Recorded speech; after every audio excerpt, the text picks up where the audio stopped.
Hey, let's talk a little bit of why that alcohol, the distortion of attention, withdrawal, all that stuff, why it's such a big deal. It's one of the reasons why I gave you a kind of a picture of the brain. You can kind of follow along with that one. We're going to go section number 8 in your handout. And I'm going to open up. I got a brain here. I'm going to kind of open up so you can kind of see what we're looking at here. And hopefully it'll stay together. But anyway, that's about the size of a human brain. And we're going to look at some of these things on the inside. Okay, I want you to think of your brain as a colony of billions of tiny cells. Billions of tiny cells.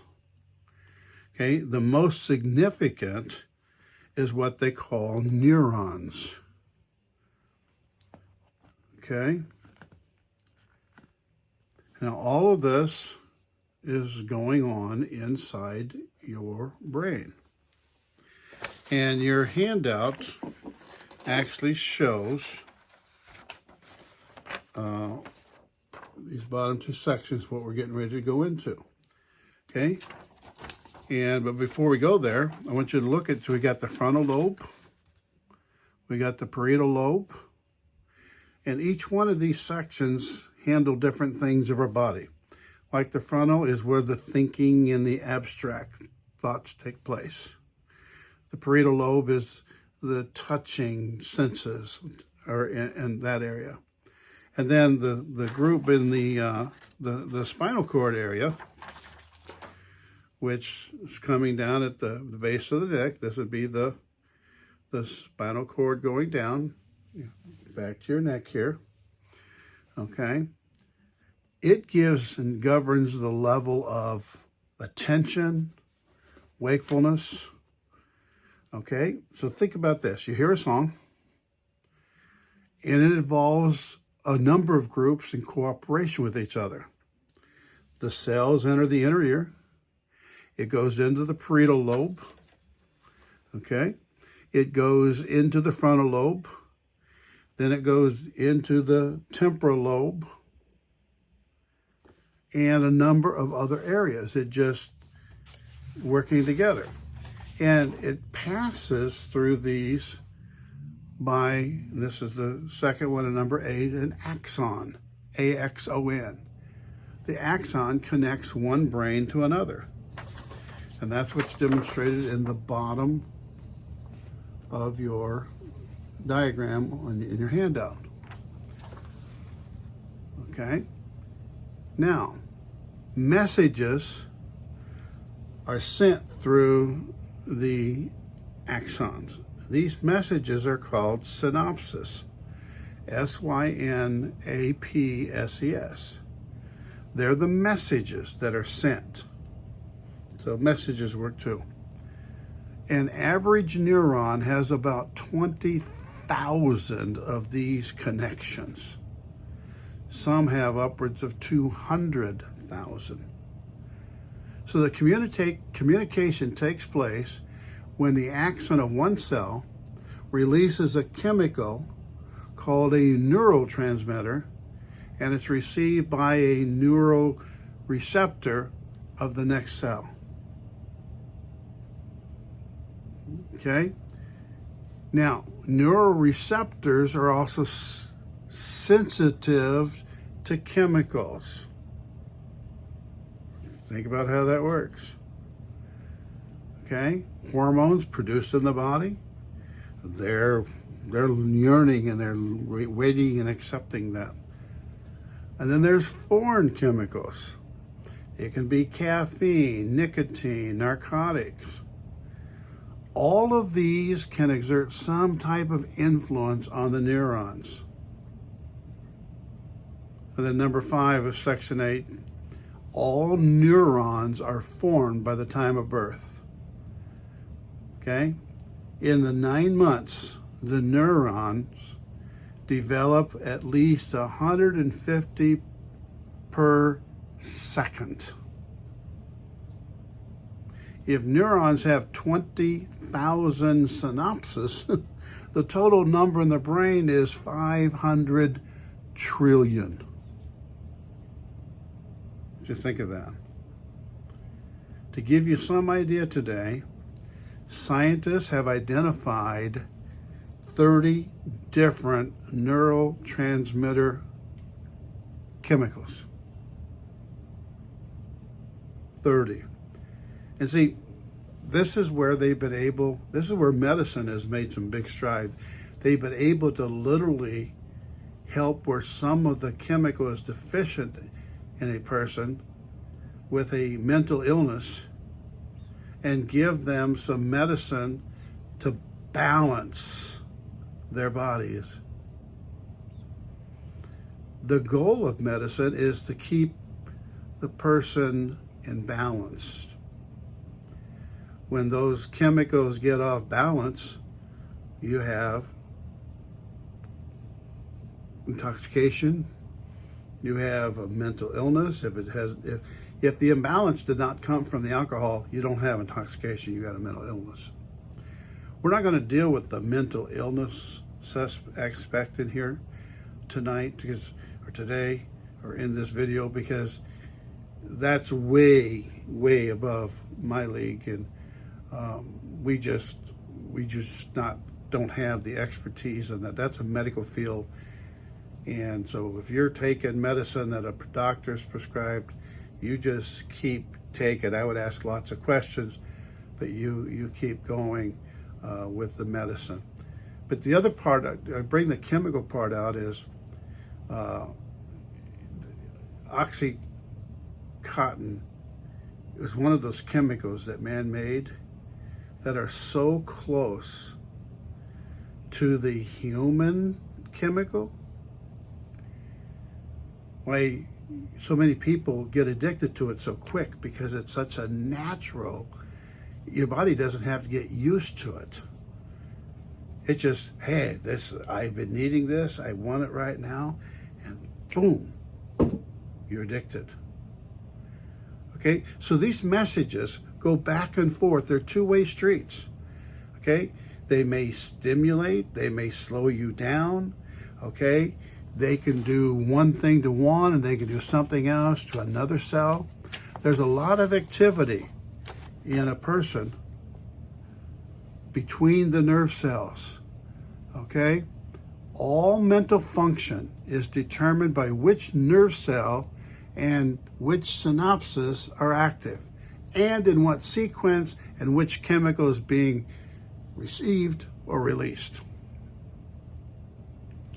So the medical field tries to maintain that balance, and there has to be a balance, or it's going to mess with your brain. Think about groupings and messages like a family. An individual can come in and affect an entire family, good or bad. You ever had somebody just come into the room from the family, or here come to a family reunion, and you know it's going to be trouble, and the second they walk in, it's trouble?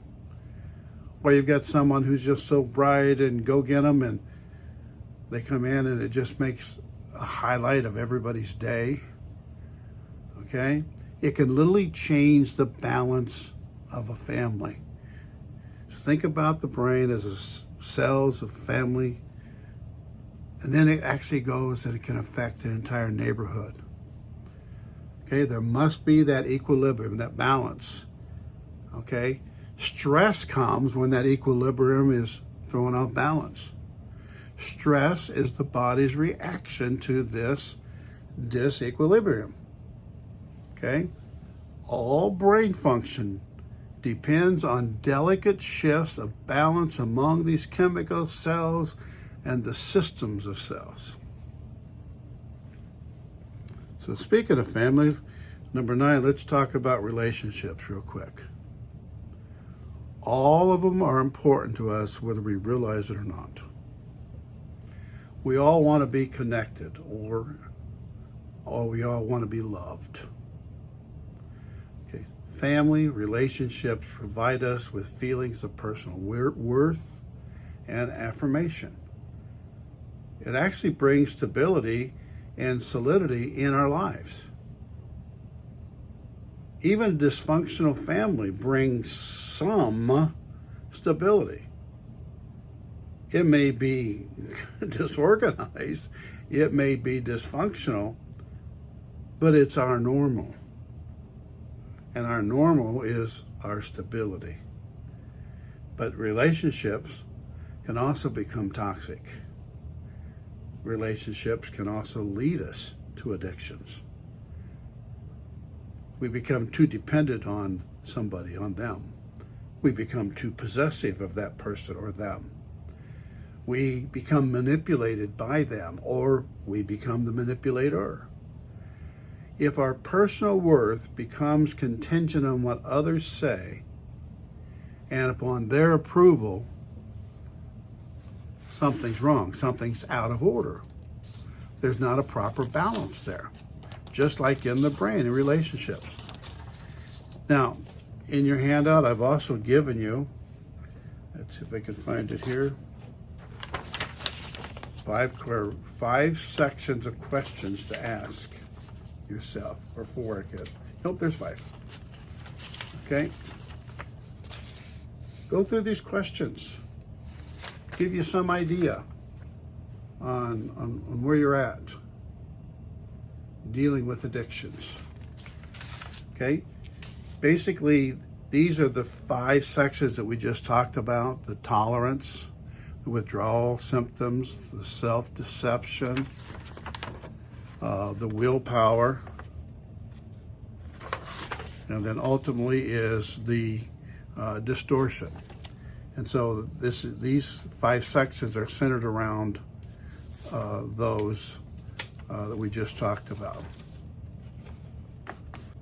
Okay, we're in section 11 of your handout, recovery. Recovery is simply a process of change used to improve health and the wellness, and leading to the work of reaching one's full potential.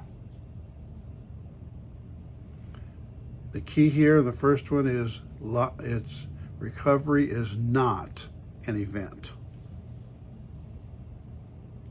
There's no cookie cutter process. Each one must decide how to seek help and where to seek help. Each one has to work through their addictive challenge in their own way, their own unique way. And it's not perfect. So let's talk about, what does recovery look like? Well, the first one to write down is counseling. Somebody that can give you the ins and outs, that has a better picture of what's going on in you than you do. It may be medication. Okay, I think you got to be careful with that, but it may be medication. It could be faith-based approaches. People that will walk you through God's Word and get you free of that. It could be mutual support groups, meeting on a weekly basis, where you actually have a recovery coach that you can call and talk to. Okay? It may be support from families and friends. So it looks like there's a little bit of everything involved in recovery.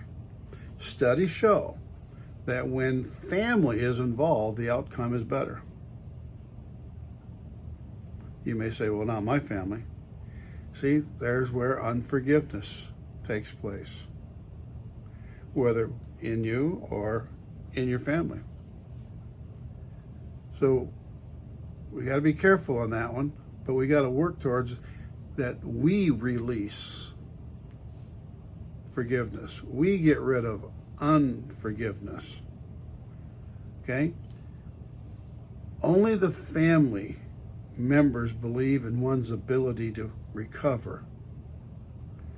Okay? They offer support, love, and encouragement that can help make that change.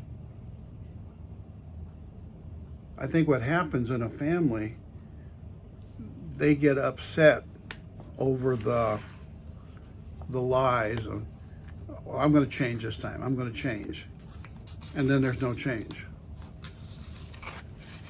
But if you really want change, then you're going to find it. You're going to make it happen. Because a well-balanced person is going to walk physically, mentally, and spiritually better. But you have to build life skills in order to manage that way of life.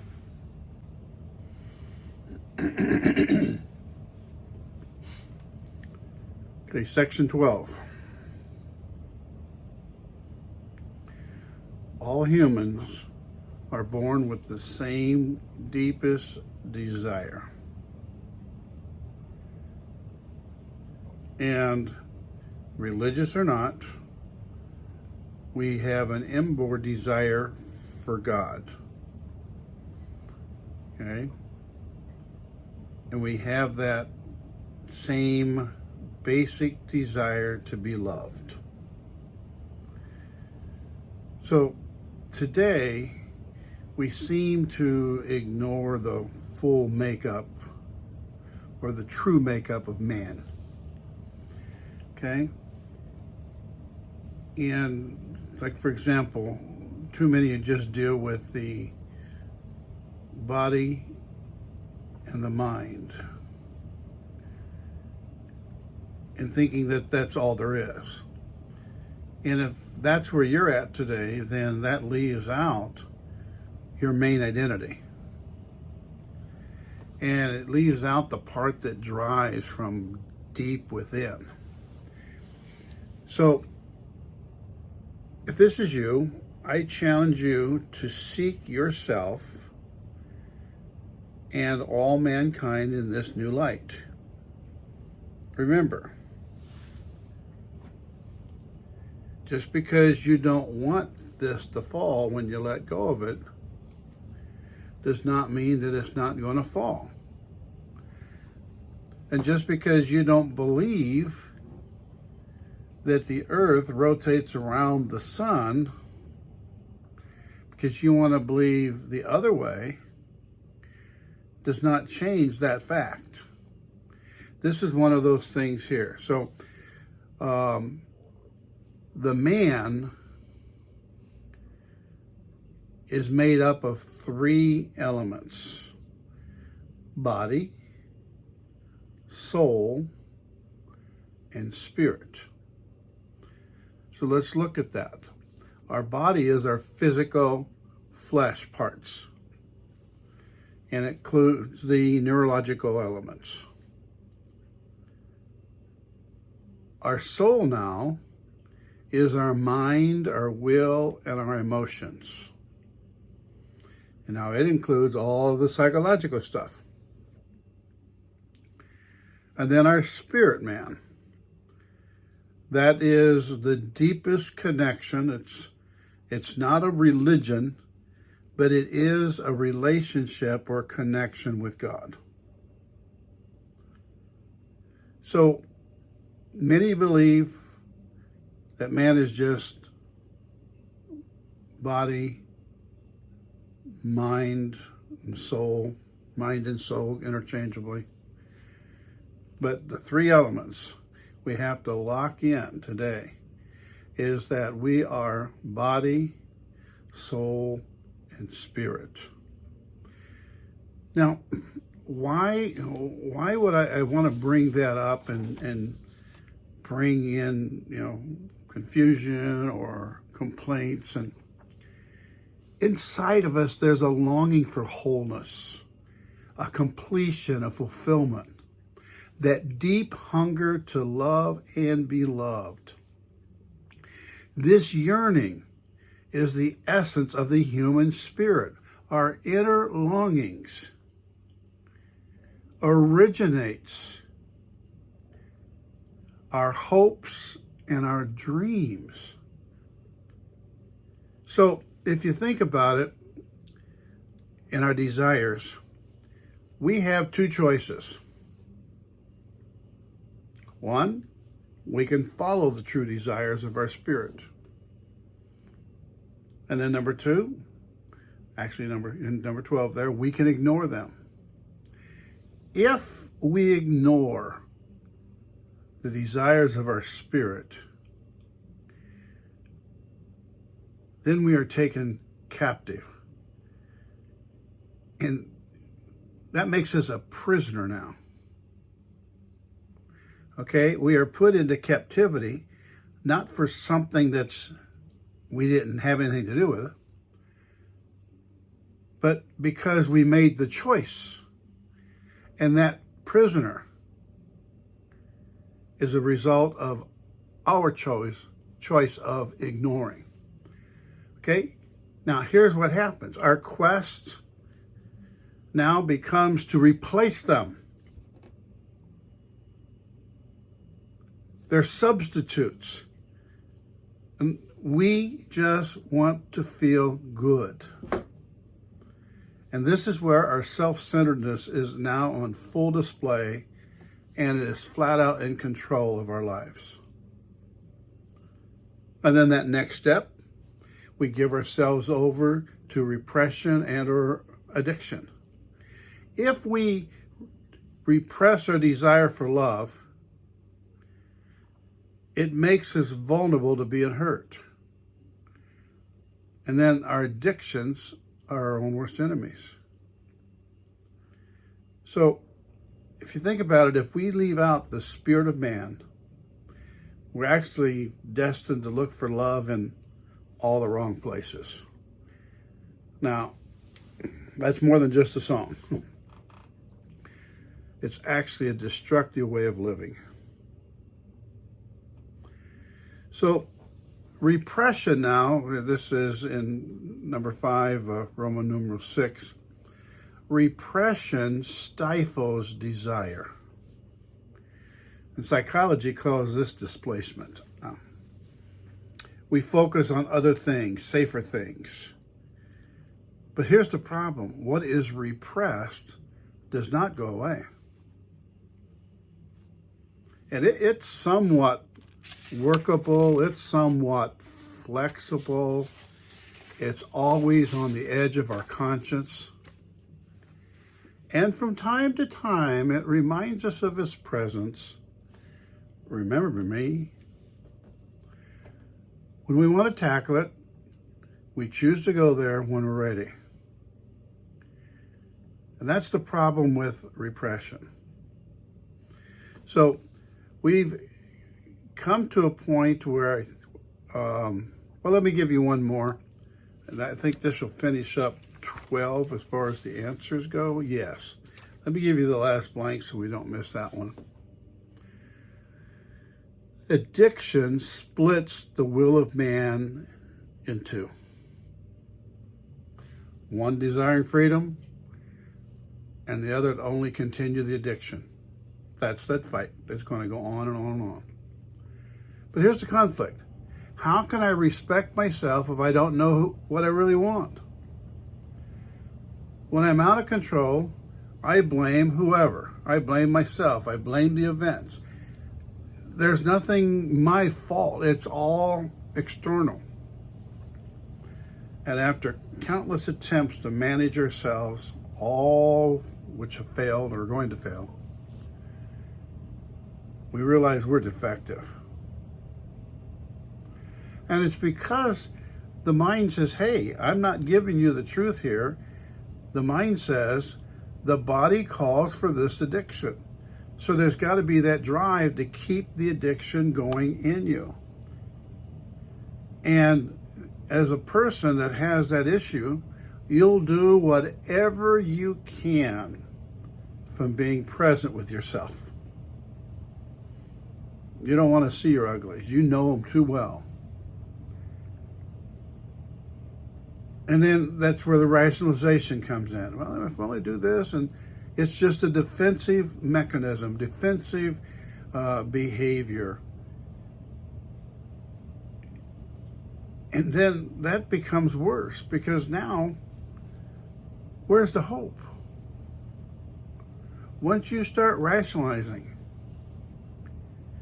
then you've made an excuse for everything. You've made an excuse to turn away from all your relationships. But what you've actually done is you've actually chosen your addiction lifestyle. So I want to tell you that there is a way of overcoming this. And I want you to begin to think of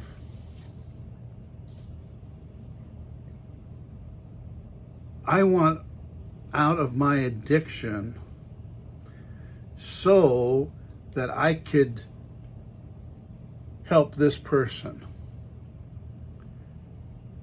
I want out of my addiction so I could help others to not go into this addiction.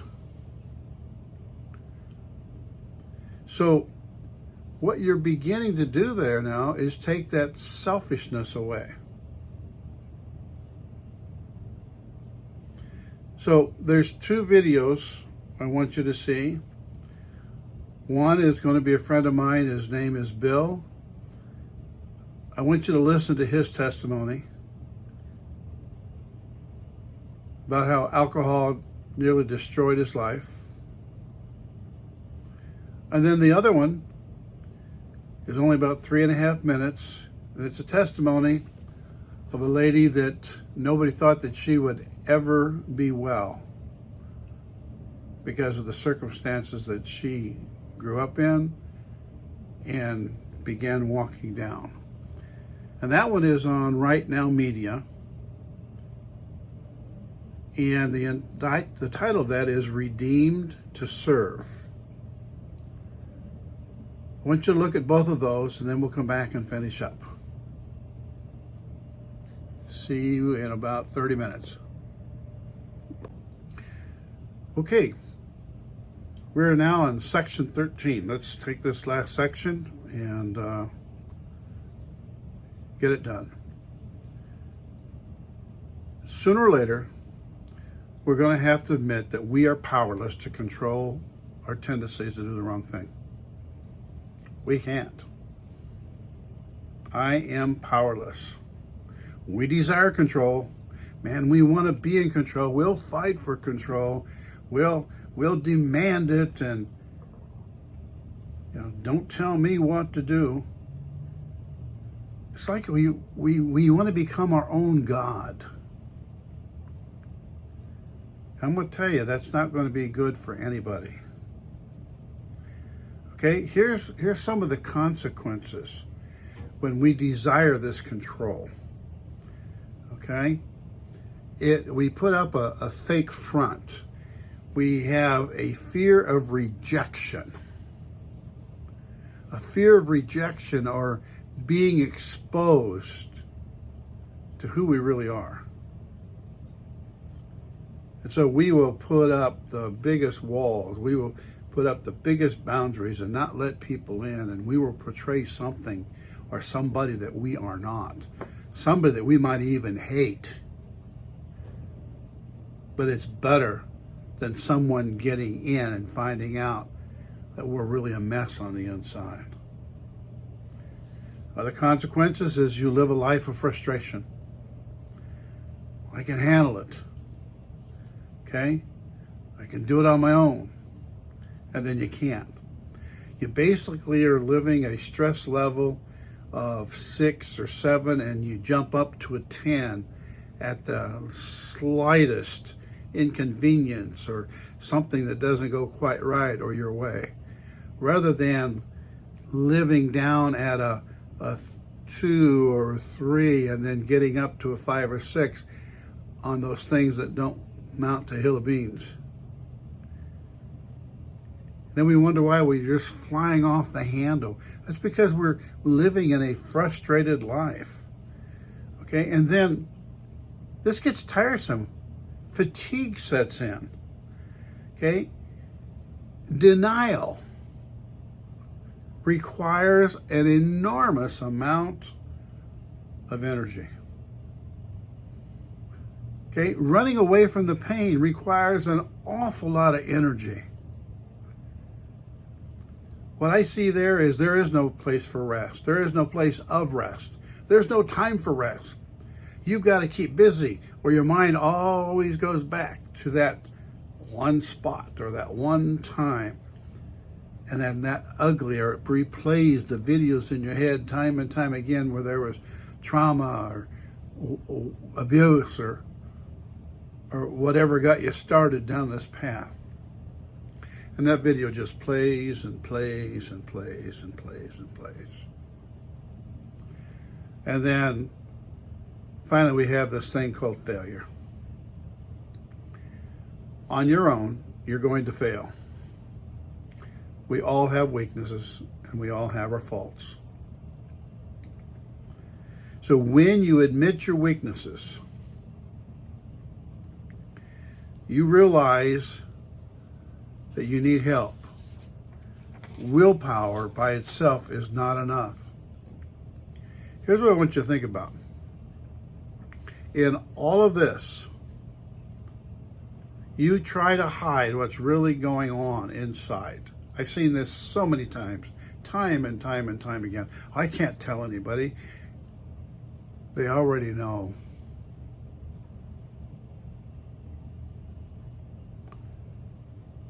Other people that know you know your secrets. They may not know how deep it goes. They know that there's a problem. Okay? But it's a choice that we make to admit that we have no control. It's a choice that we make, and it's probably one of the hardest ones that you will make. And that's to admit your weakness when you want to be in control. See, there's that selfishness feeding it again. The secrets that we are trying to hide, trying to protect ourselves, are actually already billboards of our life that everybody sees on a daily basis. So, what we have to conquer is this thing called selfishness. You get rid of selfishness by serving.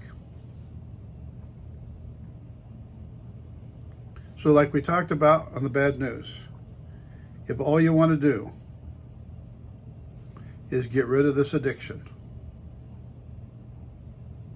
you will fail. But if you put that desire to get out of that addiction and put it together with a purposeful way of serving others, and you begin to follow that path and allow your spirit man to come alive in you, which is your true identity, by the way, then you will and you can have success no matter how dark it seems today, no matter what the addiction is today. So this is a quick synopsis, a quick summary of the recovery process. So if you know somebody that is in addiction, there's hope and there's help. Get them in touch with your Thrive counselor, and we can go from there. Okay? Bye for now.